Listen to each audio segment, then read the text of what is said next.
It's April 1st, 2021, and we're talking about NA Amateur and Academy and the Proving Grounds tournament with colorcaster Matt Cubby Samuelson. This is the True Sight Podcast.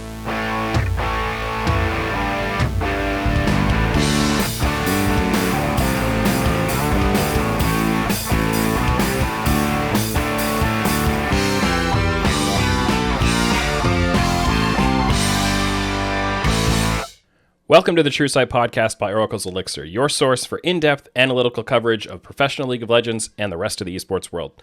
I'm Tim Magic Sevenhusen. Today, we're looking at the Proving Grounds tournament with Matt Cubby Samuelson. Cubby, how's it going? Doing great. Thanks for having me on.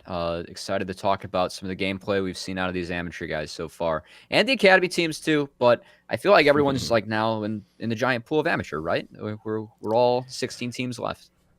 Yeah, it's interesting that you have this interaction between amateur and academy in the the Proving Grounds circuit, where the bottom academy teams drop down. If you're not familiar with the structure, and they play these tournaments against the top amateur teams to qualify into this Proving Grounds tournament. And it seems like with that structure, partly from the gap of not having the top 6 academy teams playing for so long, and then partly just with the freshness and newness of the structure in the amateur scene, it's almost seemed like amateur is getting more attention than academy now, even though it's supposed to be the lower level of play. So it's been kind of interesting that way. But we're at kind of the pinnacle of that structure now for the spring split. Mm-hmm. We're into Proving Grounds, so this month-long double elimination 16-team tournament.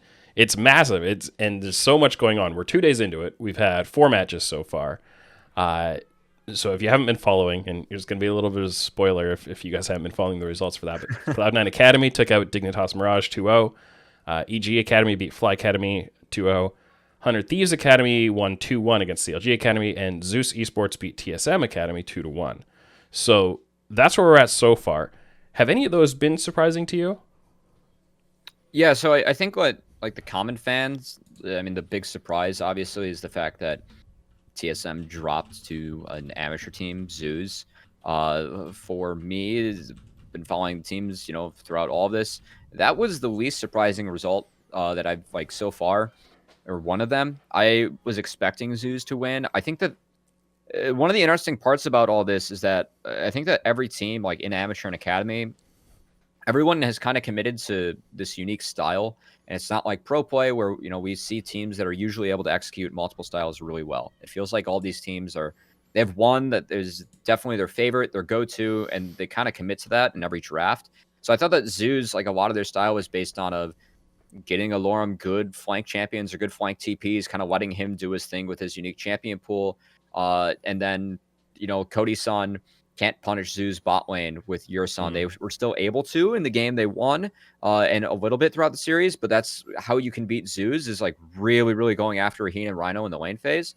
They didn't do that. I think that Zeus, we hadn't seen either team in a while. They made some nice adaptions, and overall, I think their team fight and team play is really good. I thought Darkwings, he was my player of the day yesterday.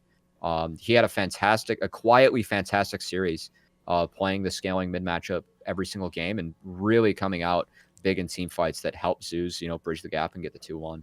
Yeah. But yeah, there were some really interesting things to me about that series. Part of which, I think you're mentioning the stylistic matchup of what does TSM do well, what does Zeus do well, and how well do they understand each other as part of it, right? I think allowing Darkwings to get these get an Azir and things like that.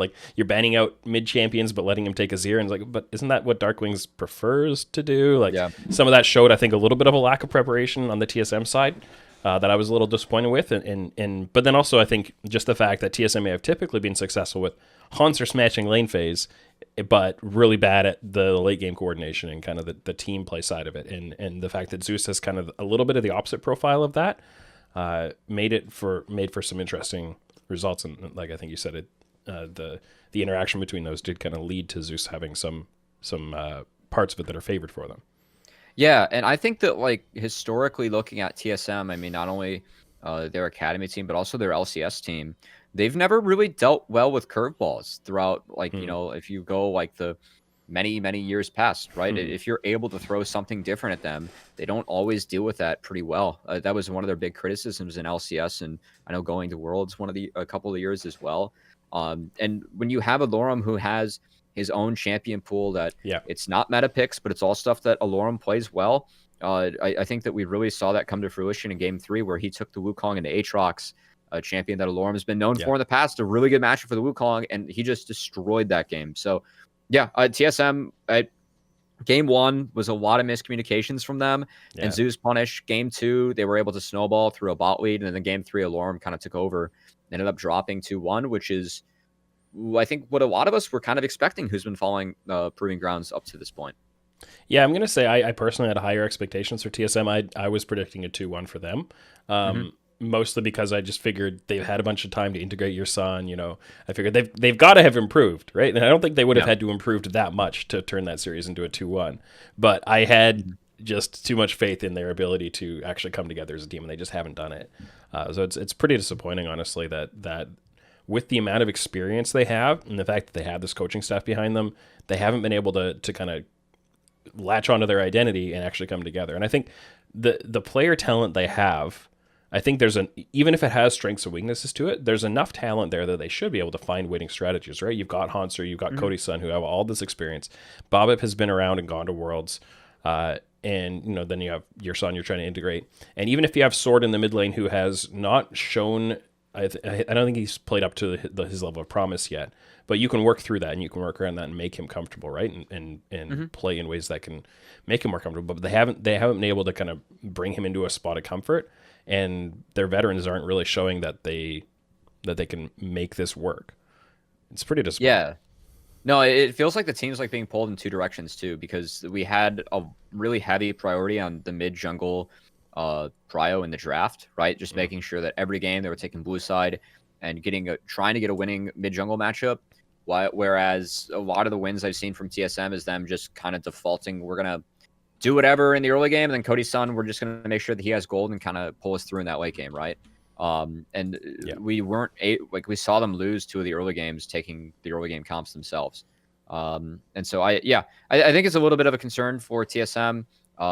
There was a lot of miscommunications on the Rift Game 1. I'm not sure if that's nerves or a bad stage game or what we're going to see more out of them, but they now find themselves in the losers bracket going up against Dignitas Mirage. So I think that they should be able to beat Dignig. Yeah, it should be winnable. Yeah, that should be winnable. I think that Dignitas Mirage were, I think, unanimously the weakest team coming into the tournament. But we'll see. I mean, like, they play a controlled top side with a lot of Skarner Gangplank, and if they get their champions, I think that they might be able to take a game off TSM as well. Yeah, it's not a write-off. Like, it's not a TSM write-off. should win it, but it's not a guaranteed outcome by any means, especially if TSM play the way they continue to play and, you know, get punished in the right way, you know, with the right kind of prep, something like that. Yeah, for sure. And then, so the rest of the series, I think C9A are probably in most. I don't think anybody would put them outside the top two, maybe the top three of the tournament. And unanimous top three. Yeah. So they're, you know, not a surprise at all that they won. What did you think of EG Academy against FlyQuest Academy? Yeah, so that was actually probably the biggest surprise, but also just like with how the bracket's seated, because like it's so tough, right? Because I think that a couple of the amateur squads like NoOrg, they come into this as the 7 seed, but I fully expect to see a top 4 finish out of them, right? And the bracket, like just with how things worked out, Barrage qualifying really late when they were a perennial top 4 amateur team throughout the season. And then the Academy teams, the fact that they only had a 9-game regular split, and then we recently see them in Northern Arena, I think it leads to some really good first-round matchups and some really poor ones, like in terms of quality of play. I thought the FlyQuest EG is actually like one of the best of 3s to watch in the opening series. I think that EG, the fact that they took last in the Academy split did wonders for that team. They came in the Giant Slayer looking like a completely new squad. I know that the competition's a little bit watered down when you take out those top 4 amateur teams and you're going in there. But hey, they looked really good. Like they dominated for all they needed to do was dominate for one more game. They would have had a 3-0 in the finals. They ended up getting reverse swept. But they came back revitalized, and FlyQuest has this very defined style where they seed early game. They're pretty intelligent with what they seed. They usually keep good game states as the game goes on, and then they, you know, because they drafted it for late game, they were able to win late game fights. EG just broke that early. And it was a really nice kind of series to watch the tug and pull of each team. Mm. I think Contracts had a really standout Yeah. performance. And that was the only prediction I've gotten wrong so far because I've been taking notes for you, Tim. You know, you got to make the fun predictions. You know, you got to see what happens. So, EG surprised me. I thought FlyQuest would be able to punish some mistakes that we sometimes see out of EG with the rotates from Mystiques. That didn't happen. And EG kind of ran them on the Rift. They were close games, but ended up coming out with 2-0. Yeah, I thought the thing that really stood out to me from those games, like you said, Contracts and his play, and I think it wasn't the all around cleanest play, but the really defining way if he played in both his games on Italy was just the amount of pressure he exerted, being forward on the map, putting himself out there, and he got, you know, he died a couple times for it, but he generated so much pace and so much pressure from it that it really put FlyQuest on the back foot, I think, and in game 2 especially, like it was almost shocking how much FlyQuest would rotate in numbers to try to answer his pressure. And that would leave Tony top on his Jax alone in a side lane. And EG would say, hey, we're pulling you over with this pressure. And we're gaining something elsewhere. And even if we die, right? It's the classic kind of the way you use pressure in a game, especially kind of early and going into the mid game. And EG... I think that's the mark of a really good team to me. Something that I'm impressed to see is the team that can assert pressure and not be reacting or responding to pressure. That's the way you become a much better team if you can execute that, because it's the more difficult part of the game to execute. If you're the team reacting, then you just wait for them to make a mistake. Like you win by them making a mistake and you being more conservative. So I was happy to see that from EG, and even if it did have some rough edges, you kind of expect that, and I think that's a big way that they were able to kind of break through FlyQuest's kind of game plan. Yeah, and the good thing for EG too is that, like, when you look at the individual players they have on that roster, might be one of the most mechanically talented rosters that we have in Academy, like just pound for pound with the players. And so watching EG like kind of commit to that early game and start executing some of those plays, and then even like though they had a mistake here or there, still able to salvage it late game, like with their team fights in their hands and how talented those players are. It's nice to see, is like we're getting to see the better part of that Academy roster, and like see the part of why a lot of people, you know, had them as a potential top 4 Academy team when we first saw the roster this split, right? Because we know what Shoryu and Tony Top can do. Jojo Pyun is 16, and that guy is going to be insane at this game as he continues to grow as a player as well. He has so much upside and promise. And then Contracts, you know, as a jungler, has really been impressive. It feels like he's one of the few players that's really able to execute the Nidalee on a consistent basis. And I mean, Contracts, every single time he comes down to Academy, right? He continues to give reasons for orgs to give him LCS time. Yeah, absolutely. Yeah. I think we can talk about some of these players a little more. I think later in the show we're going to talk about some of these things. But yeah, I think there's a lot about EG Academy. There are different reasons to watch different players on that team. But pretty much, I think all the players are really interesting to watch for their own set of reasons. So that was a good series to watch. One I haven't been able to catch the VODs on yet was 100 Thieves Academy against CLG Academy. So you're going to have to kind of brief me on that series and say how it went. So game 1, 100 Thieves was on blue side, and it was a Kenby gap. Like, Kenby just kind of like the opening plan, like the opening 3-wave plan from CLG, they were pathing towards bot side when they didn't have bot lane priority, so they're running MF Seraphine into Jinx Thresh. And so they were pathing bot. Udyr was able to double crab because they had bot priority thanks to the Jinx Thresh lane. And then from there, it just felt like everything kind of fell apart for them. And 100 Thieves were able to get some picks and just snowball that into a pretty easy win. Game 2, though, was a surprise because I think everyone going into that series had 100 Thieves at 2-0. Like, we expect this team to 2-0, but 100 Thieves, they're prone to make a few macro blunders. And I don't think that they overcommitted to the top side on one play, but I also want to give some credit to CLG. I think CLG, they're getting better as a team at answering, and Hooks he predicted Poom's roam top and was able to punish it twice. And so that it was good play coming out from CLG. And one of the strengths that I see from that team, and one of the reasons that I think that they might be okay in the lower bracket and maybe threaten some teams depending on their matchup in this tournament, is that I think that they actually benefit a little bit from a sloppy game, like what a lot of amateur teams like to play. Yeah. They're good at punishing cooldowns being down. Like, if you burn flash on your AD carry, they will fight you for it, and they will find the angles. And even in game 1, they were finding a lot of good team fight angles, even in game 3, but they were just doing so down 4K gold. game 2, because they were able to prevent those plays and turn it in their favor, they won the game. But I think people were kind of surprised to see 100 Thieves blunder, and it's still a young team. They overcommitted to a couple plays. They got punished properly, and good to see that step out of CLG, who with Keel feel stronger and feel to somewhat be coming into their own now.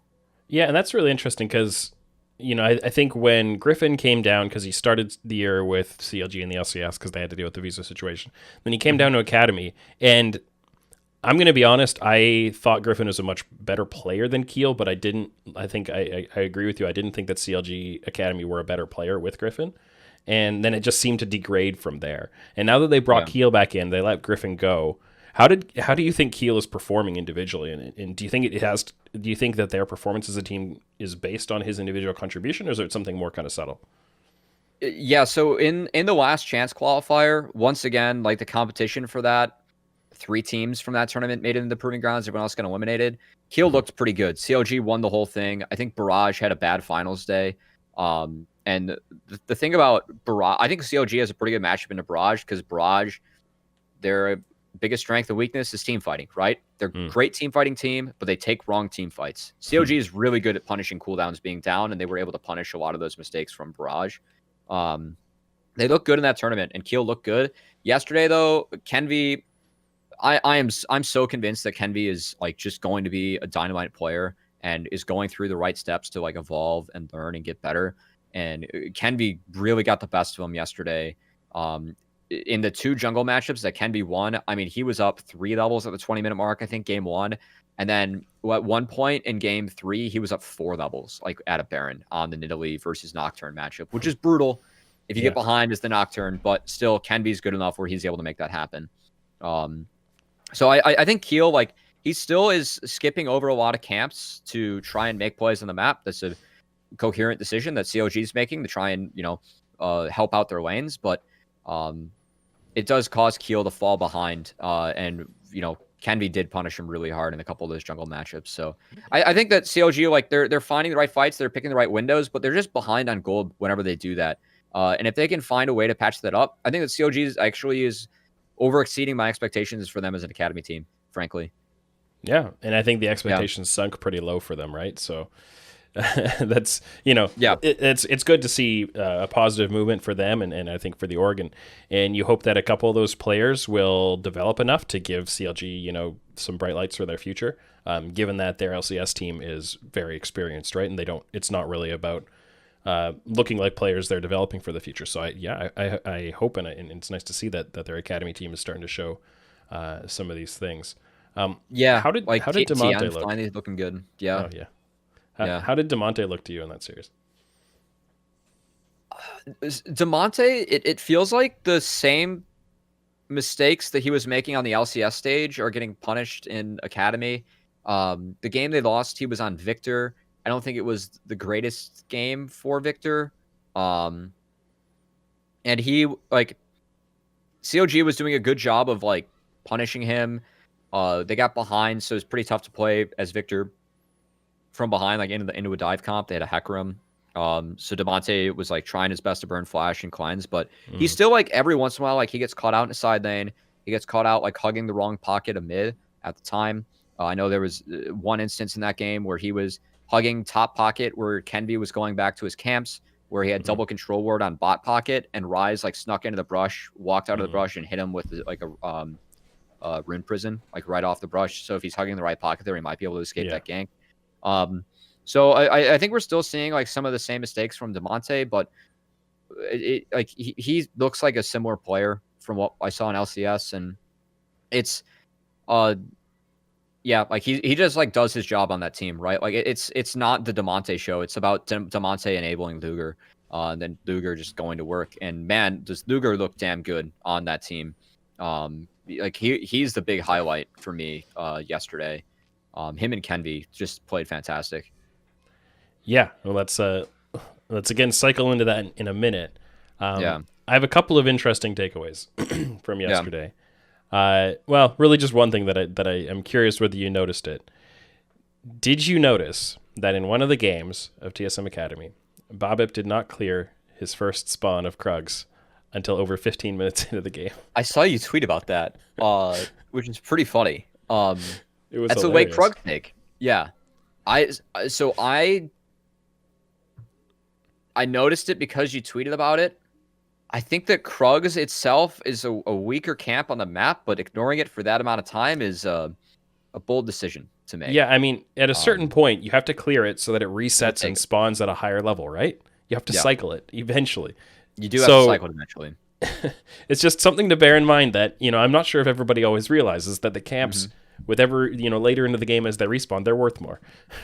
So if you leave a camp on its initial spawn for that long, you are just making it less and less valuable over time. I don't know. It was just a fun one. Just a little fun one. He just doesn't look on the same page as the rest of TSM. Like, I know that game 1, like TSM, they drafted Renekton Nidalee set, right? Like that, they were going all in for the early game. And there's like multiple plays where like TSM wants to fight and then Babip is like walking the wrong direction and then like has to like come back, or they double TP and they like overcommit to a play. Like then they just lose all their tempo across the map. Well, and also the lack, I think, of Babip going mid to help free up Sword and give him some prio, right? Like if he's not generating his own prio to join your plays into the side lanes, you need to show up and help him push that wave so that he can move. And like it's also set Nidalee. It's such a deadly combo. Like actually, like if you land that stun, like they can make plays, and it feels like they're just defaulting to playing around bot and like rivaling what Zeus was trying to do. When I was like, go top, like just go like free up mid and just like keep going top. Like just make sure that Alorum like never gets to play this game. And Alorum did a decent job of defense, like, but they burned double TPs like to a bot wave where they overcommitted and they didn't have any TPs left. And then like Zeus had a really nice roam from Rhino and Darkwings that answered a triple wave being crashed top, and they turned that on its head too. And all of a sudden you're playing Renekton Nidalee set down like a 1.5K gold to 15 minutes in the game. Like it's pretty hard to win from there. Yeah. So anyways, TSM have some issues, but we've talked about that. We've cycled through the games we've seen so far. We haven't seen every team yet. But has anything you've seen kind of changed your thoughts on like who might be your favorites to win the tournament? Because I think coming in, it was probably, C9A, TLA, and some people have 100 Thieves Academy on the same group, or maybe half a step below. Do you still see it kind of the same way based on having seen some of these teams so far? Yeah. I know that C9 looked good against Digmig, but I would have expected pretty much any Academy team to look pretty good in the Dignitas Mirage at the start. If you're, you made top 6. I want to see him tested pretty much. Yeah, and one thing with that series is the C9 Academy were definitely playing out a little bit, I guess, disrespectfully. You could say Darshan, he played Vayne, and he was doing his best Viper Trinity impression, Yeah. And so they drafted a little disrespectfully. They played a little loosely. Like what really struck me about those games was it felt like, if you look back 4 or 5 years and you look at what an LCK team would do at Worlds against, a wildcard team against like, I don't know, someone from Latin America or Oceania or something, and they would play this way and they'd do something fun. Actually a good comparison. And then they would just, and the early game would go kind of explosive, and maybe they give us some deaths, and somebody solo killed Faker. Oh, it's so amazing, right? And then they just destroy you anyways, right? Yeah. Because they're just having some fun. That's exactly what it felt like to me. And so I've never really appreciated that kind of disrespect. I'm like, play your best game and take it more seriously. That's just me. I understand why there are different perspectives on that, but I didn't really feel like we learned anything about C9 Academy. I know like the Tryndamere Vayne like looks disrespectful, but the Tryndamere into that comp was actually a really good pick, and they gave Dignitas Mirage their 2 favorite champions in the top lane. I know that in Giant Slayer, Dragoon was 4-1 on the Gangplank with a 100% blind rate. That is his blind pick. And then Hyami was undefeated on the Skarner, not in Giant Slayer, but in the last chance qualifier. Yeah. And so like they insta-locked the Tryndamere. I really think that like they prepped that counter. It's something that Darshan's played before, and it was really good that game, and like the champions they had. I think the Vayne and the Aatrox, like, they were more consistent, good matchups that you can play into it, but maybe Darshan was just kind of feeling disrespectful with that one. But I actually really like the Tryndamere. And I just think C9, like, I mean, overall, like, people have been hyping up Shurnfire for a long time. Hyami was giving up a lot of camps to try and set up plays, which C9 repelled everything. They were trying to make plays, and I have Ezreal Karma lane. It's pretty tough in that game 1. And Shurnfire just got like 3 levels up on the Udyr, right?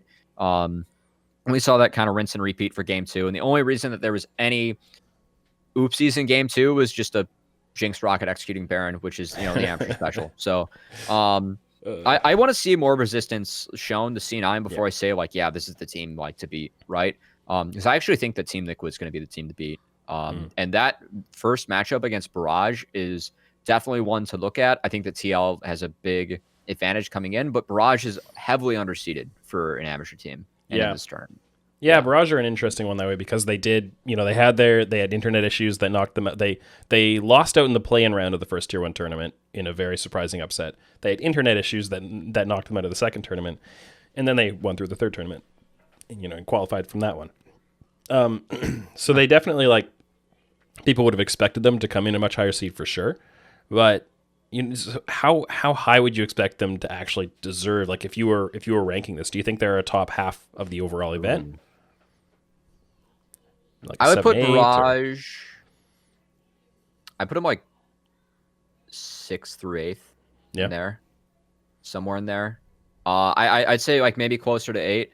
I think that a lot of Barrage's like strengths in amateur will be harder to pull off in academy because they win through team fighting. They're a great team fighting team, but when they take the wrong team fights, they're able to get away with it more in amateur than they will against these academy teams. And I think that Team Liquid might do a really good job of exposing that because they draft for early game and they play out early game really well.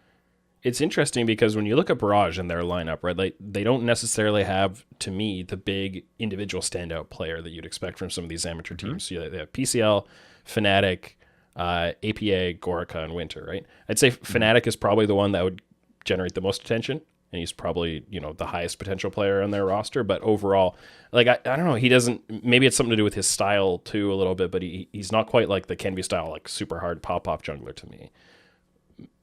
Yeah, I think Fnatic, like he doesn't play for tempo all that much, but he always seems to find an angle on the enemy jungle where he just catches them with their pants down like once a game. And the great part about that team is that with the style that we're used to watching APA play, APA is almost always there to back him up when that happens, right?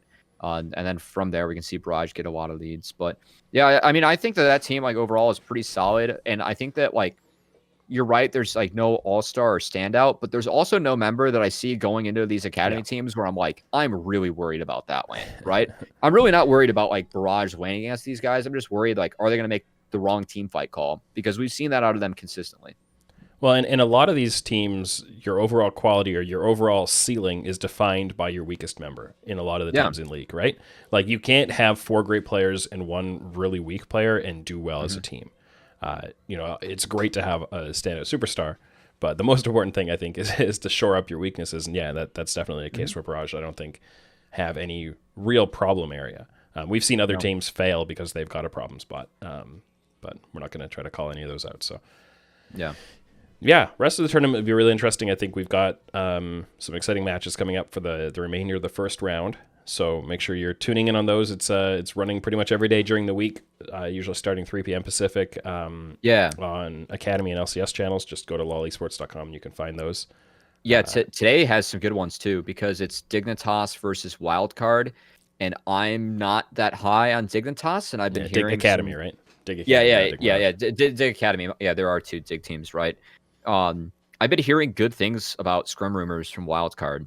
And I think the Dignitas have some macro errors that Wildcard, they can execute pretty clean early games. I think I still think Dig's going to win, but I think I would not be surprised if it goes Wildcard's way.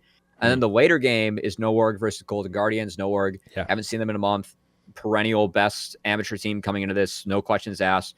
But Golden Guardians, time has really done them a lot of favors for those young guys they have on the team. And I know that Cub's retired, so they're being helped out by the main LCS staff because they aren't competing in LCS playoffs. And I'm curious to watch the strides that they've taken. And I think Prismal's a fantastic player too. We're always really excited to watch him on the Rift. Yeah, Prismal and Chime are one of the best bot lanes in Academy overall, and then they've got Yunbi has had some pretty good showings. I think Rose Thorn is starting to grow into himself a little bit. A lot better. Yeah. So, for sure that'll be fun to watch definitely. And if you're looking to follow along with the tournament, need more info on it, make sure you check out esports.mobalytics.gg. It's a portal that we've been building to track the amateur scene and follow the players and the tournament results and so on. So, yeah, make sure you go and check that out. So I'd love to spend the rest of our time talking about a little bit more on some of the individual players that are playing in this circuit. And let's start with, I think, we've focused a lot on amateur, but at the academy level, where I think sometimes there's a little less attention paid, even though it's the players that are closest to getting into LCS. Who are some of the players you think kind of in this Proving Grounds tournament that are the most LCS ready? Ooh, okay. I'm really curious to see like what you have to say about this too. I'm sure that like we'll agree on a few, and then maybe not some others. Well, scouting is such an inexact science, right? Like everybody's going to notice different things depending on what you see at what time, what mood you're in, and all that kind of thing. I think that everyone has been really, really, really hyped about King ever since he came over last year in the spring split. I know that the summer, I think it was visa issues that didn't allow him to come back, which is actually kind of tragic because the spring, I think he was the MVP of Academy, wasn't he, in that spring split? I mean, he was fantastic. And it's been nice to watch him come back and play at that high level. I think that him and Luger both are, if they stepped into LCS right now, they wouldn't be missing a beat. They've both of them have really, really, really impressed me as two really strong AD carries, and it feels like that role is stacked across the tournament, quite frankly. Because even like I think that Gorica has made some good reason, like given a lot of scouts good reasons why he should be considered for an academy team. There are younger talent players that I'm sure we'll hit on as this list goes on, going back in the amateur, right, with that maybe deserve a shot in academy, but. I think King is like and Luger are the first ones for me. And then from there, I think that Kenvi going into next year is going to be ready. And the upside on this guy, like when he gets a lead, it feels like no one else can touch him on the map. And it's been a long time since I've seen a jungler drive home a lead the way that this guy's able to do when he just finds the smallest margins. Not only that, like he's well-rounded. On champions, I haven't seen him in tank meta, and that might be one concern moving forward because I don't know what he looks like on the Skarners of the world, and that is important when you take the next steps to be able to play multiple champion archetypes in your role. But I've always been so impressed with Kenvi, and I think that he's ready to potentially step up as well. Interesting problem for 100 Thieves because Closer's really good too. What are they going to do with both those junglers in their franchise, right? Yeah, I was going to say, like you just bought Closer along with a bunch of other players. Yeah. What happens if you if you want to promote Kenvi next year? Can you sell Closer? Do you just end up cutting your losses and letting him ending his contract and letting him go? That feels like a bit of a waste of the acquisition cost. Yeah, but. I think a perfect world for 100 Thieves with their acquisition of that 4-man core from Golden Guardians would be that core does really well, and then you've got this young talent you can make a profit off of. I think that would be a great solution for them. I don't know how happy you'd be about buying that core, letting it go, because you're not going to give Kenvi all of 2022 in Academy. I really don't think so. I think he's got to be LCS at that point, and I think he's going to be good in LCS at that point too, right? I mean, it feels like 100 Thieves, with that core of Kenvi tenacity. I know that Poom is a bit of an exception because things happen. He needed to step in, but feels like they're taking that talent through the right steps of getting better. Yeah. And we've seen a lot of improvement out of, I know that I haven't mentioned tenacity. He's improved a lot. I mean, keep in mind, tenacity, that guy didn't know what weak side was when he walked into Academy. And he's actually one of the better weak side top laners that we have in Academy. Yeah, and it's very interesting to see. I think 100 Thieves then put themselves into the right kind of awkward spot where they're going to have to make some choices about what they do with their LCS roster, their Academy roster, and so on. I'm curious about who you think is also like anyone missing from that list. So some names that I think you haven't mentioned. I think Ayla to me has probably been the best player in Academy from what I've seen. I would say Luger, since he hasn't been here quite as long, he'd probably rival it. But I need to see a little bit more of him before I'm totally. And I haven't watched yesterday's games yet, so maybe that would convince me. But another one that I think has flown quite a bit under the radar is Pretty, who's a Greek import mid laner for Immortals Academy. And I think the way that team has played and the role that he's had to play within it has made it harder for him to stand out when his level of play has actually been really high most of the time. I think he's actually probably better than a couple of the LCS mid laners. but I don't think the team environment around him is that great for him to succeed. Yeah, I'll be honest. IMT is probably the academy team that I have like the least familiarity with, like in doing tape and prep. I didn't get them for like one of my Northern Arena casts, and I missed the one of the best of threes they played. And IMT as a team, I see them throw too many early game leads to like be super high on anyone on there. But I know that Pretty has been like one of the better standouts on that team. And like versus community sentiment, I'm lower on them than I am a lot of the community. Sure. Which, I mean, yeah, I hope that they prove me wrong. Well, we'll see. I'm kind of interested to see them play because I think that team is like, yeah, they can blunder into an amateur team and like the amateur team can win. It can't happen. Yeah. Well, and it's interesting with certain players when you're on a team that is not successful as a team.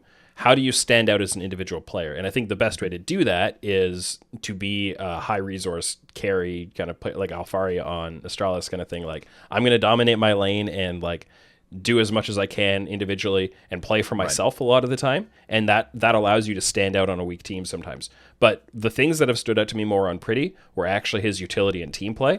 And when you're on a bad team and you're playing for the team, man, how do you catch anybody's eye that way unless somebody is specifically watching you, which you need a real luxury of time to be able to watch a single player in the game and focus on them the entire time, because then you're just going to miss what's going on with the rest of the players, and you have to have a lot more time available to invest for that. But I have caught that in some games with Pretty for sure. I'm looking forward to seeing him a little bit more and getting some more data. Someone else, I mean, we talked about it earlier. Contracts is making it like giving everyone more reasons to put him back in LCS. I don't think he gave us any reasons for him to not be in LCS with his performance at the end of last year either. But he's looked really good, and once again, a pretty strong jungle pool in Academy. And I think that him and Anda are the two best junglers in this tournament. Yeah. I know Shermfire's not on that list, but I'm very, very high on contracts. Yeah. Anda.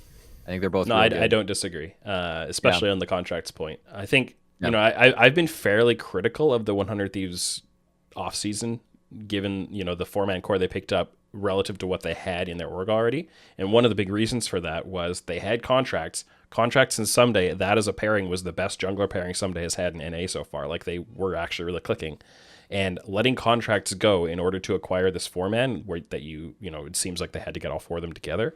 That to me felt like you're trading fairly equal in resources. I think at the point we would have said Closer is a better player than Contracts, but not by a huge margin. And Contracts had such a good pairing with Someday. And I think, with hindsight in our favor, we can look back and say, hey, look, Closer and Someday have not paired together well at all. Definitely not on anywhere near on the level of what Someday and Contracts did together. So like I was very much of the opinion that Contracts should stick in the LCS. And now I think he's making a case for himself that, like, hey, I'm still an LCS quality jungler, and if I have the right, connection with the teammates around me, he does like to put himself forward quite a bit, right? And apply that pressure and be a high tempo kind of a jungler. So you need to be in the right team environment. But it's funny how like him and Anda, like Anda's a very different player, but is like the same narrative, right? Like if you can find a team that Anda fits on, that guy can play in LCS no problem, right?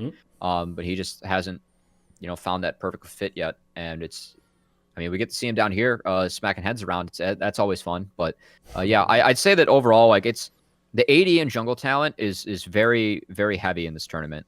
And it's fun to see like a lot of those players, perform and do well and give orgs reasons to possibly promote them going into the summer split. Yeah. So I think players like King, Luger, Pretty, Ayla, Contracts, anybody else that we've mentioned here definitely could be looked at to move up, whether it's for summer under the right circumstances or just for next year, or depending on buyout scenarios and all that kind of stuff. I think we'll see what happens with those. A couple of those are imports. The buyout, and like, because these other best support in Academy, and a lot of people have this player rated higher than Ayla, like in the long run, is Isles. And it just so happens that their teammates are Vulcan Core JJ, who probably don't go anywhere or not expected. And I'm really, really curious actually to see what ends up happening with those contract situations because those are 4 good supports with only 2 LCS slots that they all probably deserve it going in next year. So we'll see. Yeah, we will see who can afford to pay the cost to bring them in. But speaking, taking it another step kind of down the ladder, we've been talking about players who could move from Academy to LCS potentially.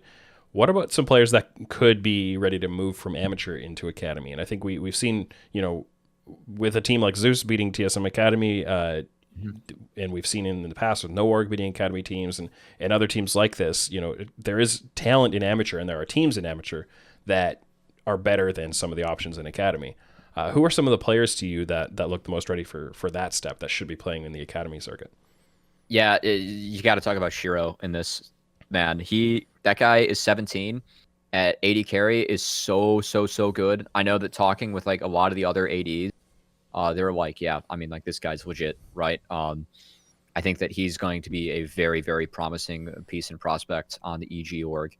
A team that has, I think Shoryu is very good in the academy too. So I'm curious to see what happens with their decisions. Definitely has been more than serviceable for LCS. But they have some decisions to make with those 3 players who are pretty strong. But I think Shiro 100% deserves a shot to move up. Tomio in some aspects, possibly on that team, even though he's not as high on my list as some of the others. Fnatic for sure. I don't know why Fnatic's down in amateur this year. I think he's proven that to be true. And I know he's not on like the initial radar, but I think that Darkwings, who once again had a great performance yesterday. I think that he is the rock on a team that has quite a bit of. They make a lot of like unstable plays with just like going for flanks and skipping over a lot of camps to try and beat timers and make the right plays and RBM catching people off guard. Darkwings is the rock that kind of holds it all together and brings it back in the late game for Zeus. And he's been really impressive mid. I know a lot of people have their eyes on Firefire.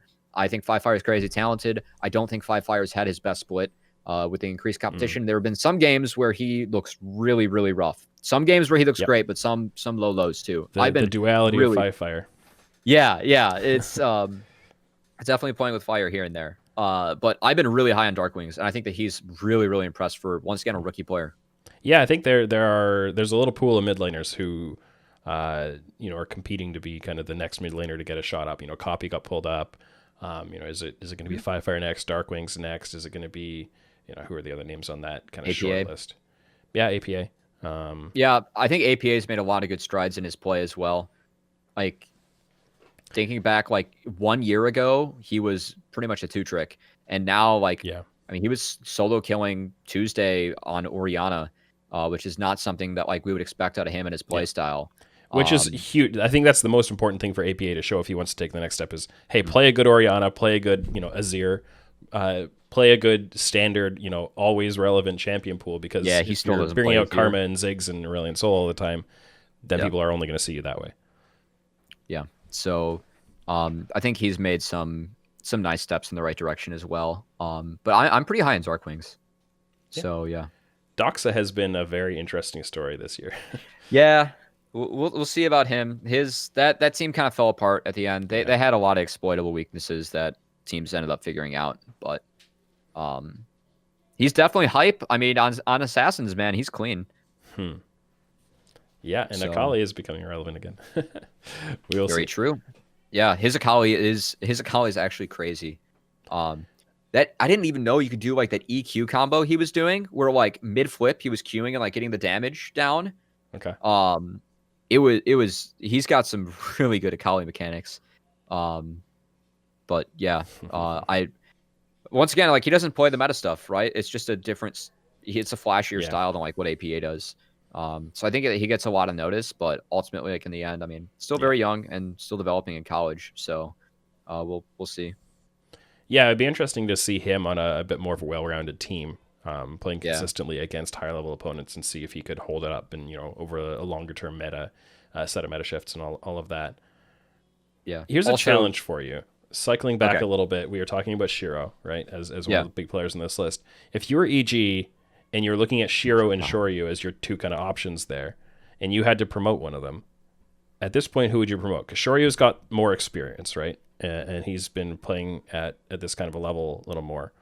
But Shiro is kind of the hot new this option. Is tough. I like both of them a lot. As weird as it sounds, honestly, I'd promote both.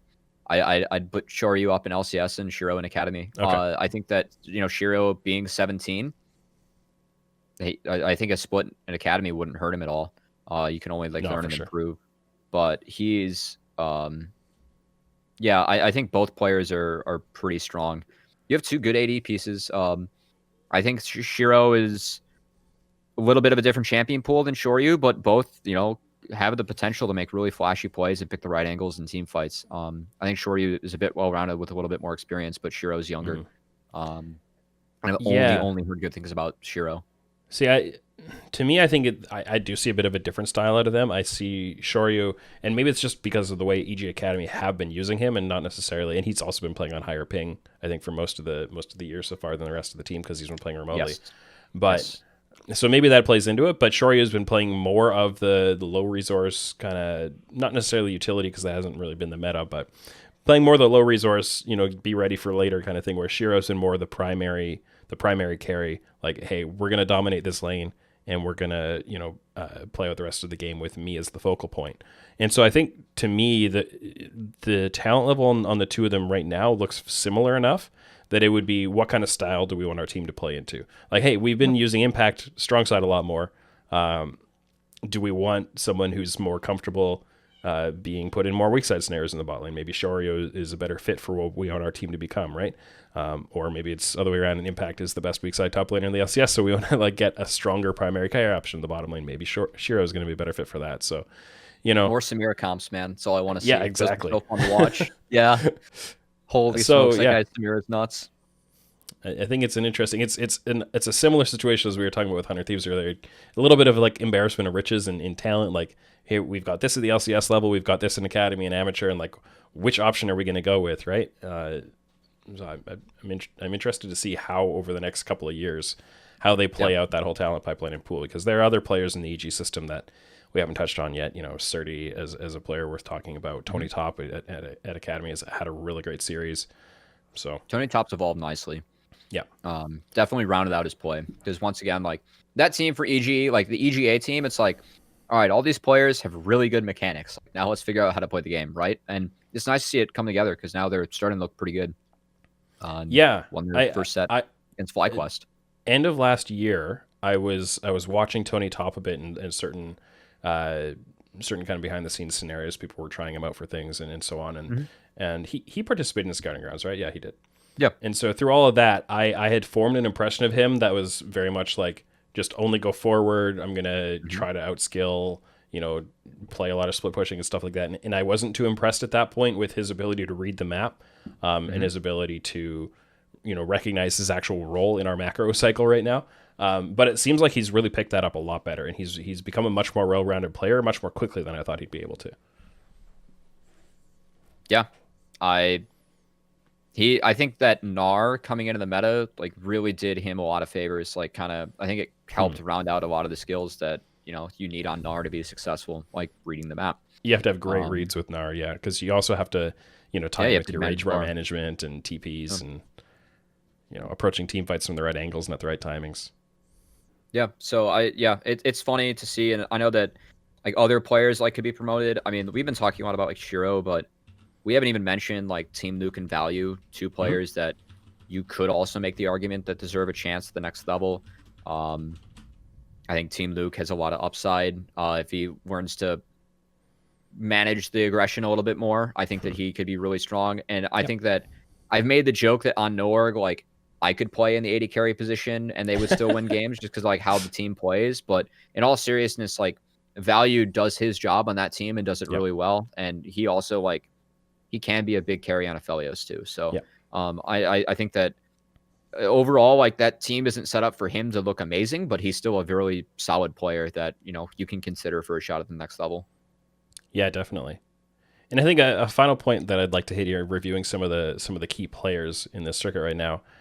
Some of the ex-LCS players that have been playing in this circuit, right? We're just talking about Noorg, Viper and Anda are there, guys who've had a lot of experience playing either at LCS level or at Academy level. We also had Zazel and Apollo, and we can talk a little bit about their situation as well. But to me, Viper has been, of that kind of cohort, Viper has been the really big standout of that to me. Oh, so I did a end of season awards, the joke, not a joke, but no one was giving them out for amateurs. So I was why not? We wrapped up 6 tournaments to play. My MVP was Viper, and Anda was my first team jungle, and the only other MVP candidate would have been Anda. Those two, just the setups they have on top side, they just dumpstered amateur teams all year, right? And I know that from talking with Viper, I think the big point for him, like he was on the Proving Grounds pilot that I did with Smacks, but he's like, my confidence is back, right? Because like you joked earlier that it feels like amateurs getting more hyped than Academy. Well, they are playing a lot more games. And I think all these games and all these reps for Viper, I mean, he's been dumpstering top laners across the board. His Gnar looks way better than everyone else. His mechanics look way better than everyone else on that top side. And I called it disrespectful when Darshan played Vayne earlier. But when Viper brings out Vayne several times and wins games with it, it's like that doesn't become disrespectful so much anymore. It just becomes like, no, I'm good enough and this is actually good for me and I can win with it. So I'm going to do it. Oh, they're flexing Callista and Tristana, Lucian up there, like along with Vayne. Like it's like an actual strategy for them. And I think them on blue side is just a terrifying team because it's so easy for 5-Fire to get something like Twisted Fate and for them to just like open up that top side. Because I mean, we were seeing Viper blind Jace and like blind Gnar, and they would still go with the top lane setups and win. Like it's actually gross what he's doing. The skill gap between him and the other top laners up there is just huge. It's I mean, if you need Alphari versus the rest of LCS level. If you need a strong side top liner in LCS, I legitimately like. I know that the competition here is way lower. I think that top lane, it's one of the most abusable roles in the game. Just you're solo in a long lane, right? If you're not as good, you're gonna get exposed easily. I think the Viper's making a case that he can play at that level, like at the top level, and a 2. So I'm really high on both those. I think Zeyzal you can also plug and play as a support in LCS right now, and it'd be fine. Apollo not as much. When it comes to our ex-LCS players. Well, there's so much more bot lane talent out there to try out and try to grow, right? Yeah, and he's still a fantastic team fighter. We saw that throughout all of Solo Fide Split. Him and Tuesday were just every single game. You knew exactly what you're going to get out of those guys. They're very consistent. But at this point, like it doesn't feel like Apollo, like you plug and play him in the LCS and you significantly upgrade a team. When you have prospects like Shiro or Luke, it's like there's an abundance of AD talent. Why not take one of them and see what happens, right? Yeah, exactly. And I think the support position, it makes a little more sense to go with something a little more established and proven because just the depth of support talent and like support prospects is not there at the same level that there is for bot lane or support talent jungle. weak. Daption will save NA supports, guys. That's the joke. Yeah. I think most of these guys, like I think Viper and Zeyzal have all proven that like hey, they still got something to give. I think more so than some of the LCS talent that's dropped into Academy. I think I feel better about Viper and Zeyzal than I do about Hanser or Cody-san, to be honest. Yeah, same with like the Dig roster, right? Like I'd rather roll the dice on them at this point than like like an Acadian or a JJ. Yeah. Yeah, I know that there's like a big difference in support play, like when you compare Zeyzal, Winter, Big Daption to like the rest of the amateur support pool, but I still think that support's like a really weak role. And those guys like made a case that they could buff up your play in Academy. Yeah. Well, and you saw like 100 Thieves Next, for example, convincing Busio to swap mid to support because they thought that would work out better than working with one of the supports who was been playing that position for a while already. So, in time we'll still tell they've had a lot of time to get ready for summer and so on. Maybe it'll work out, but we'll have to find out. So using that as a transition, I've got a few questions that we can answer together. And talking about summer, getting ready for summer. A question that we've got in from TomShoe. How do you feel about the Proving Grounds format with the Tier 2 tournaments, Tier 1 and Academy, coming together in Proving Grounds? Do you have any changes, and maybe we'll, try to keep it relatively brief, but any changes that you suggest for the summer format if they work, if they are still waiting to finalize how this whole system is going to work next split? Yeah, so I had 3 bullet points. Like I did like a long stream about this when Reggie put out his Medium article. Where he talked about how he's spending $8 million on his League of Legends team and they lost to a toilet paper cat. But yeah, I mean the 3 bullet points that, like I had was there are 3 problems that like we're still facing in amateur. Is 1, the schedule doesn't allow for development because there's no breaks. So just add a break or give us a breaks. 2, broadcasts have to compete with LCS because the windows are too short. That's if you want to get eyes and viewership on amateur, that you shouldn't be forcing us to compete with LCS as a broadcast. We can't beat them, right? And then 3, less tournaments and just like more time for development. I actually think they put out the form, and on the form there are 4 tournaments that you can apply for. So there's only 1 tier 1 and 3 tier 2s. I'm not sure if that means it's because they already agreed with 2 of the tier 1 partners. That could be it. I would guess that's what it means, honestly. I would think so. I mean, I think that the tier 1s like UGP, they paid a lot to get Flowers and LS, and that helped get a lot of exposure for these guys, which is awesome. Giant Slayer, I got to work with their broadcast. That was their first ever league broadcast, and I know that there was like some unfortunate internet issues, but as a company, they were fantastic to work with and did a really good job of like trying to promote it and like tweet about it. And then Nerd Street, Riot has a really good relationship with Valorant, and I like working with the Nerd Street people a lot too. So I would not be surprised if it's going to be 6 tournaments. They already have 2 tier 1 partners, but they already announced the broadcast days, and it's going to be 6 days of broadcasts, and you cannot overlap with LCS anymore. So they did take that advice as well. And it's going to start. So it's good not to overlap with LCS, but 6 days a week. No. 6 days to run a tournament that you. Okay. 6 total days for the tournament. Only 6. Yeah, so those tournaments they're going like real fast. Yeah, which is like the last chance qualifier was like that, right? And it was so intense. I think there are pros and cons to that, but yeah, I'm curious what adjustments might be made for that. I think there are some ways you can improve the circuit. I think the point that I agree with, primarily is giving it a little more room to breathe, right? Not having each tournament start like a couple days after the previous one, and so many broadcast days and so on. I think the tier 2s are really tough because you have so many teams competing, and you can't put it all on air and all that kind of stuff. It's challenging. Yeah, but I mean, like, don't get me wrong, all right? Like I part of my income is doing casts, so I would love more broadcast days. But no, that's what's best for players. That's theoretical. It's not it, right? They need time to actually develop and breathe. I know it's something that Zoo's been really passionate about, right? The coach from Maryville, who kind of gets 2 different lenses of this, having the collegiate schedule and then now this for amateur. It's necessary for these guys if you like actually want to see them improve. And I really hope. Also going into this, please make Academy a double round robin at least, or like make it like best of 3s. Like you only play like teams once. Like just get more games to these Academy guys too. Every single Academy player that I've talked to, they all wish that they played an amateur because they're like they're playing 60 games, right? Like we just want to play. Like they're looking at that. They think it's more fun.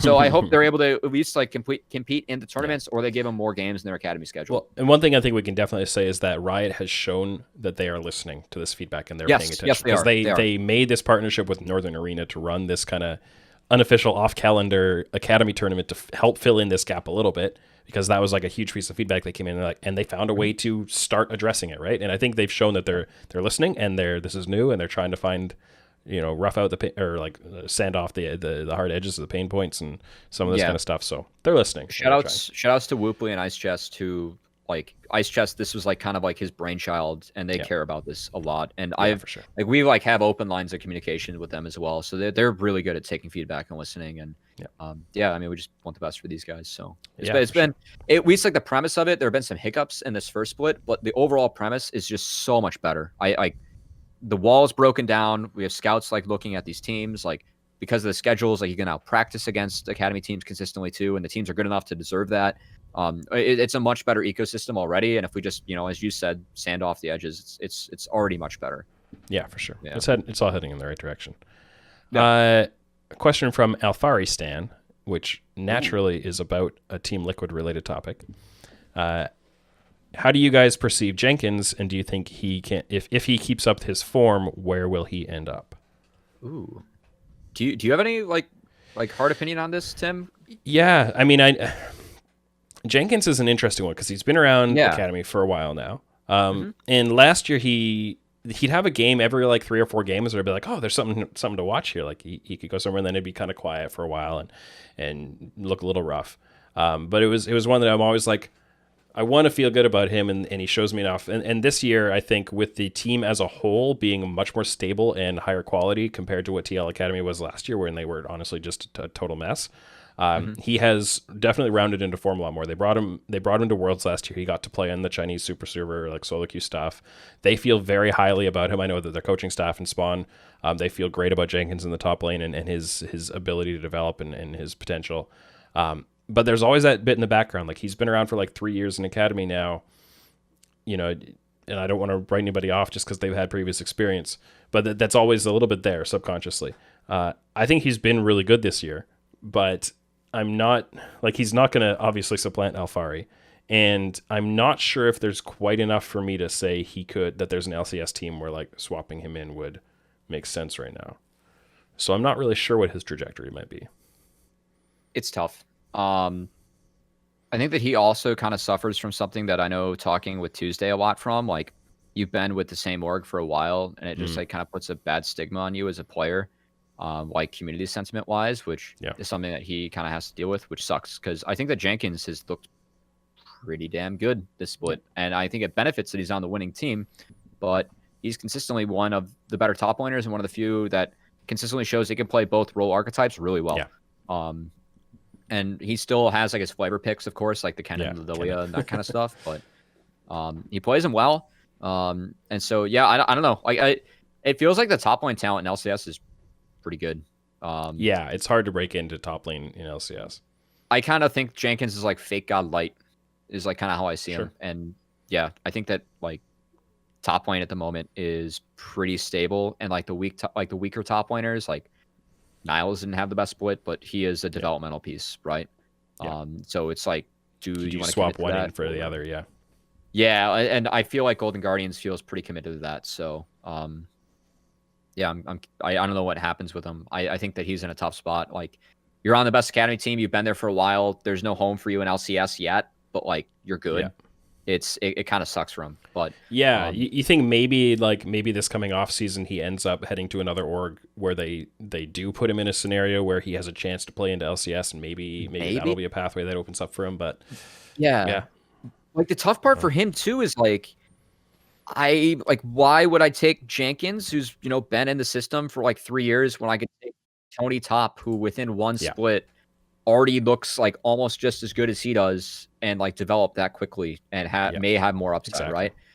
That's what's like the really hard spot about like Jenkins. And I like from talking with Tuesday about that a lot. He's like, I almost wish I just like swapped teams, right? Because my mindset got stale and the community sentiment about me got stale, even though like I was one of the better performing mids in Academy, and he was a pretty good mid in Academy for a lot of years, but he was just always on CLG. So I think that Jenkins like kind of running into the same issue where he's playing good, but because he's been in the system for a while, he's not going to get picked up right away.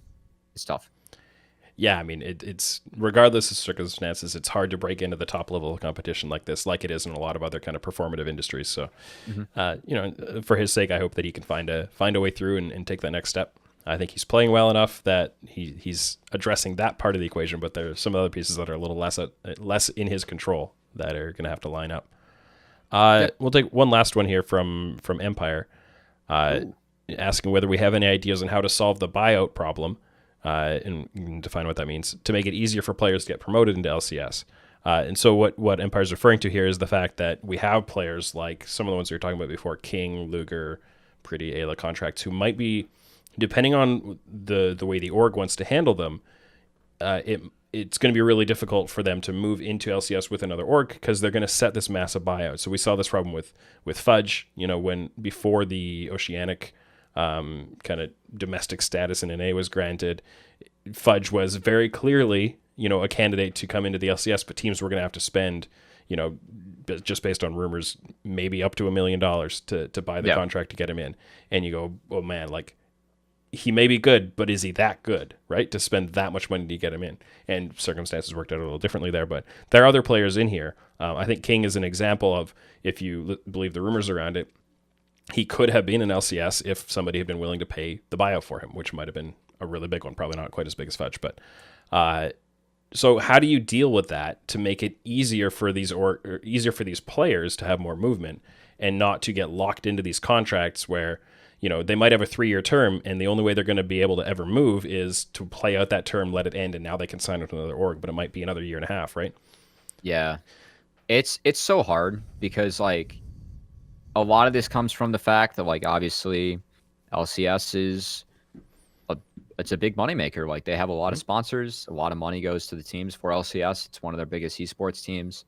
But also the fact that, like, salaries still feel like a little bit inflated. Like I mean, the players, if you're great, you deserve to get paid and, like, treated like really handsomely. But it's really tough, and I think a part of that actually comes with like talent development, right?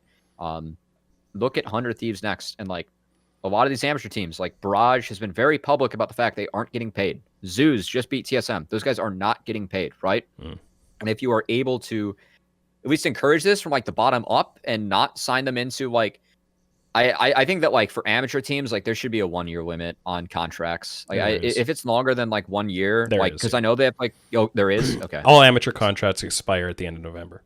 Okay, that's good because like I know that like they're forcing them to comply with the global contract database, which is tough because like a lot of these players don't get paid. But I also think that like the league could do a little bit more to support this. I know that developmental fees are something that were teased if an amateur player makes it to the LCS or Academy. But that system was never really clearly publicized on how it might work. It wasn't clearly publicized. The last rumor I heard is that the fees would be only $2,500 going to the org, which is way too cheap if you're developing a player that goes to Academy. Because then if I'm wildcard and I have Team Luke, I don't feel like I can really pay him a ton of money because even if he pans out, I only get $2,500 for that, like from the league for developing that piece of talent. Like that needs to at least be 10K. Because then you might get people like actually want to invest in amateur. And I mean, like if you're EG, you have this great problem where it's like all of a sudden, like I don't have to take the buyout on Fudge because guess what? I have Tony Top coming up through my system and he's going to be just fine in the year. And so I think the amateur side is a lot more complicated because you do have these cases where there aren't going to necessarily be salaries involved and all this kind of stuff. And what are the orgs paying in? But I think the buyout challenge is definitely one about moving Academy into LCS, where I'm curious. I think the people that you look at that you'd expect to try to make a difference here would be, the LCS itself as a league and impose some limits like they've done with salaries and so on. But that ends up having some potential rough edges to it because how much control do you want them to have over the way you run your business? How much control do you want the teams to have? And high buyouts are good for the teams that have the players they're trying to sell, right? Because they make a lot of money off it and can run as a business, right? And if you do a good job dealing talent, you profit off that, which is good for the business of the LCS and the teams. But it's not really good for the players, and it's not good for the competitive strength of the LCS because you have these players locked away in Academy who could be upgrading the level of the LCS potentially and aren't able to get in. Yeah, so I mean, really challenging.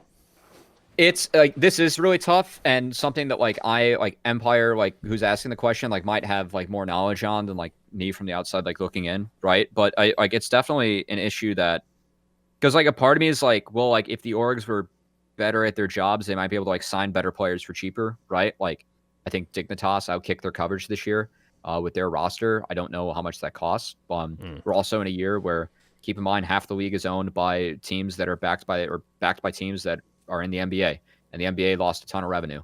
So salaries, like also like there wasn't as much money to play with going into this offseason, right? So there's a bigger disparity between the top 5 and the bottom 5 teams, just because of spending.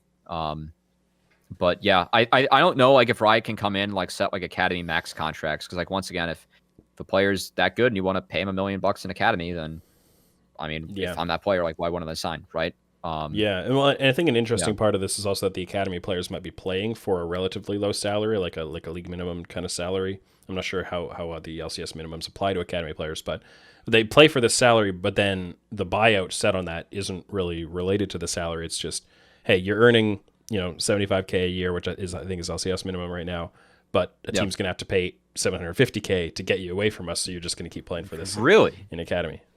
Oh, can't you just like make the buyout be like whatever the contract is then? Wouldn't that just like help the rest? Like, I mean, that's the kind of thing that the LCS as a league would have to step in and say the maximum buyout you can set is this. Like, and it could be proportional to the salary, right? But the buyout and the salary don't have to be related at all. So no, that's how it's done in like every traditional sport. Like if you want to buy, I know that football you can buy out contracts. Like you do pay the rest of it guaranteed. And then probably an extra like chunk of fee or tax on that too. But that kind of stuff is written into a collective bargaining agreement, right? Because there's a player union who can be bargaining on one side of that against the league, and the league. So it's the league and team owners on one side bargaining against the player union on the other side, and they agree on these rules. But in the LCS, you just have the league itself as the owners, and then the players don't have anything to bargain. Like they have no collective power to bargain. So yeah, there are so many things that I actually wish that like the Players Association like should and can do that like they just don't do in LCS. It just doesn't seem like the players like care enough about it. And you like look at other sports and the impact that the Players Associations like have on the sports itself, and like these guys could have a legitimate impact. I mean, something like as simple as like I was pushing for like why weren't the owners and the Player Association like up in arms when LCS just like wasn't even tweeting about Academy or promoting it? Or like they could change the fact that Academy is on Academy instead of like the LCS channel if like the players band together and push for that. I feel like it's just like free exposure, and like would help out all the players in the sea. And I just don't get like why it's like not a big priority for like both the owners and the players to like step in and like use their power and influence to like try and promote that with Riot. I'm not sure the owners see it the same way some of us do.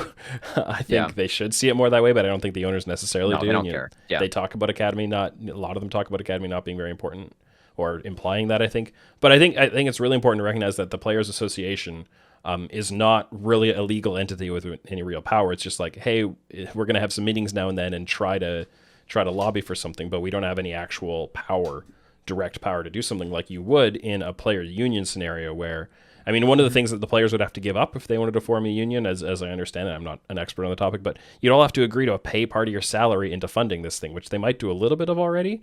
But I think actually when the league set it up and the league appointed somebody to run, like be kind of a legal head of this player association, and they were paying the salary for that person, which was a huge conflict of interest, was really weird. Yeah. But if the players wanted to set that up themselves, they would have to fund the staff that run this association. And that because the players don't have the time or the expertise to properly run this, right? No. But if you're are you willing to give up 2% of your salary to pay for, like, or whatever it is, to pay for the salaries of these guys? Absolutely. The players might go, I don't know. So no, I mean, I think they absolutely should. Like, and that's like just the scene's young. And I can see how that's a conflict of interest. They need to make their own independent thing. I'm almost like sad that Snoop A is doing his own thing at like Pipeline and Facebook instead of doing this, because he always said he want to like run the Player Association, or like people like that, right? Just to help these guys out. Yeah. Players that have really shown important. like ex-players, so they know the experience, but that they've shown the business sense and like the diligence and the expertise and the right types of skill sets to actually do this kind of thing. Like I think Darshan has been the one stepping in and kind of leading the association, but he's still an active player. You know, you need somebody. It's great to have people on board, but like he can't run it and be an active player. Like theoretically, like there's too much time is required to be an active player in this game alone to like do anything else, right? Anything, have a girlfriend. That's no. I'm just throw back to Crumb's girlfriend. It's the meme. It's the meme. But no, like actually I really wish the players like step up and do that. I feel like that like they could use their leverage to like help out with things, and just like push Riot in the right direction, right? Because like I think Amateur's been a really good, like, you can try and push Riot in the right direction, right? Like all of us that like really follow the amateur scene, it's like, hey, like we have some reasonable things that like talking with everyone that, you guys could change, and they're at least listening and like trying to make some good changes to help things out. This year's been a drastic improvement since Scouting Grounds. I know that Scouting Grounds itself and the draft was like kind of hype and a big draw, but this system is just way better. And it's a few things away from like being even better than like what it already is. So yeah, I really wish the players like band together. And the buyout thing, like now that I know exactly how that works, it doesn't make any sense compared to traditional sports. Like you should have that based on like the percentage of like whatever salary you're paying them like for a year for a buyout. Like if it's 75K, just like what if the buyout's like 300% of salary in like for like all the years, right? So if you're paying 75K for 2 years, 150, all right, now the buyout's like 450 for that player. That's still pretty steep. And much better, yeah. But it's at least like reasonable. It doesn't make sense to have a 75K salary. It's like, all right, if you want this guy, you got to pay us ML. Like it's like why? Yeah. And why are teams making that decision too? I don't get that. You can develop your own talent. Well, can you? I think the part of the problem is that so many of the orgs have been so bad. Yeah, some of the orgs have been so bad at even putting intentionality into trying to develop players, and they end up in a spot where like, well, we gotta pick up this person because there's nobody left because they all ended up somewhere else, and like we didn't scout them in advance, or didn't try to develop them ourselves. So I think there are definitely several LCS orgs that are either not trying hard enough to develop talent or aren't doing a very good job of it and need to like shake their systems up, bring some different people in.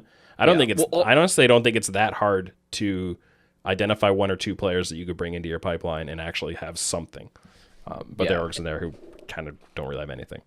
Yeah, and also like keep in mind like we don't have salary caps, and so like you still have like the New York Yankees, right? Like Team Liquid, they are the Yankees. They don't have to care about developing talent because they can afford they can afford any talent they see that's already developed and then like plug and play it, right? So not every they got team lucky has with tactical, let's be honest. Yeah, a little bit. Yeah, they definitely got a little bit lucky with tactical, but also they got lucky in the fact that they got Core JJ, who is the best player in NA and has been for years. Yeah. Like, that's just what it is. So, and they can afford that because they are the Yankees. But you're also going to have the Oakland A's. And it feels like right now, like we don't have enough teams that are trying to take the approach of the Oakland A's and doing it well. Golden Guardians is trying. How much success? I mean, it's honestly, early, but it's early, but they're on that it's path hard to say so far. The Academy team is looking more promising in development than the LCS team so far. That's good. But like the teams that are doing the Oakland A's strategy are actually the teams with money, like EG and 100 Thieves. They have money. They're doing they're committing to a third team. It's really weird. Like I really was more expecting the like lower tier teams to like really commit to amateur, but I don't see a path out if you are someone like a CLG and your LCS team wasn't hot, your Academy team wasn't hot. The Academy team's improving, but like where is your third team for development? And if not, like you are just going to have to pay to get players that are like you're not gonna be able to outpay a Team Liquid, right? And I think like Dignitas is heading the right direction, but their Academy team was built with one prospect and Yusui, who's an Academy veteran who could still be called kind of a prospect. Yeah. It's a little bit of a weird one. And the weird thing is that I would say Dig have more developing talent in their LCS lineup than they do in their Academy lineup. And that wasn't, as far as I can tell, their plan going into the offseason. They kind of like backed into that one. So like Dig is a weird one, but at least they picked up their third team now, partnering with Mirage, and they've got something that they're building in. So they're heading the right direction. I've liked the moves they're making recently. By the way, that was announced recently, but it's been that way for the entire year. I think that we've all known that. So I think it's fine to say that now. So happy for the Mirage guys. Even though they are hands down the weakest team in this tournament. At least they're in the tournament. At least they're in the tournament. And Xenon Amateur and 100 Thieves Next are not in the tournament. So we have seen some growth out of those players. DNA from day one of Risen to now is a drastically improved player. He had a lot of room has been to worth improve. watching the whole time. So Meech is good. So at least they're making steps towards the right direction. So yeah, and we'll see if any of them can kind of supplant players above them in the ladder and keep moving up. I think it would be great for Dig if they could move people up into Academy. Might not be until next year though. So yeah. Well, I think we've covered a lot of things here. And it's been a great conversation across all these different topics. Hope that people are continuing to be interested in Proving Grounds and that it'll continue to be a good kind of vehicle to get these players developed and to give people a reason to watch and be excited about it. So thank you very much for joining me on the show today, Cubby. What is the best way for people to follow your work if they're not kind of familiar with what you're doing? Yeah, thanks for having me, Tim. It was a blast as always. Twitter, best way to follow me, right below. Also, I run a podcast with Smacks, one of the other color casters in Proving Grounds, where we just try and talk to players and people in the scene. We still have to get Tim in now that Proving Ground has started, but we're going to try and take care of that next week since I talked to him now. But yeah, that's at P Grounds Pod. And then I'll be on broadcast for 2 days booked at the moment for Proving Grounds. So you guys will see me there too. But yeah, just follow me on Twitter. And Tim, thanks for having me, man. Always fun to talk amateur and Academy, and fun to see these teams. At least I'd say so far, everyone's looked okay. Like there are obviously teams like lose, but it's been a good tournament so far. So I'm excited to see what happens as we continue to some of these top teams and really good matchups as we go on. Definitely. I'll make sure that there are links for those things that Cubby mentioned in the show notes so you can check those out. You can support the True Sight podcast at patreon.com/OraclesElixir. You can subscribe on Spotify, Google Podcasts, and Apple Podcasts, as well as anchor.fm/TrueSight.